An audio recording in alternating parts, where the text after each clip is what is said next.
দরবারে কি ওই ইবাদতটা যেতে পারে? সমাজে ভাবছে আমি গরিব, আমার কোনো ইজ্জত নেই, আমার কোনো সম্মান নেই, আমি গরিব বলে আমার কোনো সম্মান নেই।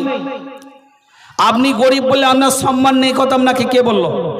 রাসূল পাক সাল্লাল্লাহু আলাইহি ওয়াসাল্লাম হাদিস পাকের ভিতরে এসেছে তিনি আল্লাহ পাকের কাছে বারে বারে দোয়া চাইতেন, আল্লাহ পাক আমি রাসূলুল্লাহ আমাকে গরিব করে রাখেন, আমাকে দুনিয়ার জীবনে দুনিয়ার জমিনেতে গরিব করে রাখেন, পৃথিবীর দিনদার মুসলমান গরিবদের সাথে আমি রাসূলুল্লাহ আমার হাসন নাসরটা করিয়ে দেবেন।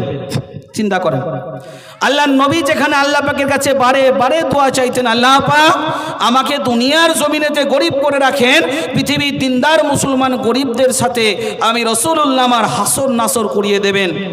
আর আপনি ভাবছেন আমি গরিব বলে আমার সমাজে মর্যাদা নেই, আমার সমাজে সম্মান নেই, ইজ্জত নেই। আপনি এটা কেন ভুলে গেলেন যে আল্লাহর নবী যখন আপনি দোয়া চাইছেন, বিভিন্ন কিছু চাইছেন সেটা পরের কথা, কিন্তু যখন আপনি এটা ভাবছেন যে আমার গরিব বলে সম্মান নেই, মর্যাদা নেই, ইজ্জত নেই, তাহলে কিন্তু এটা আপনার ভুল ধারণা, ভুল ভাবছেন।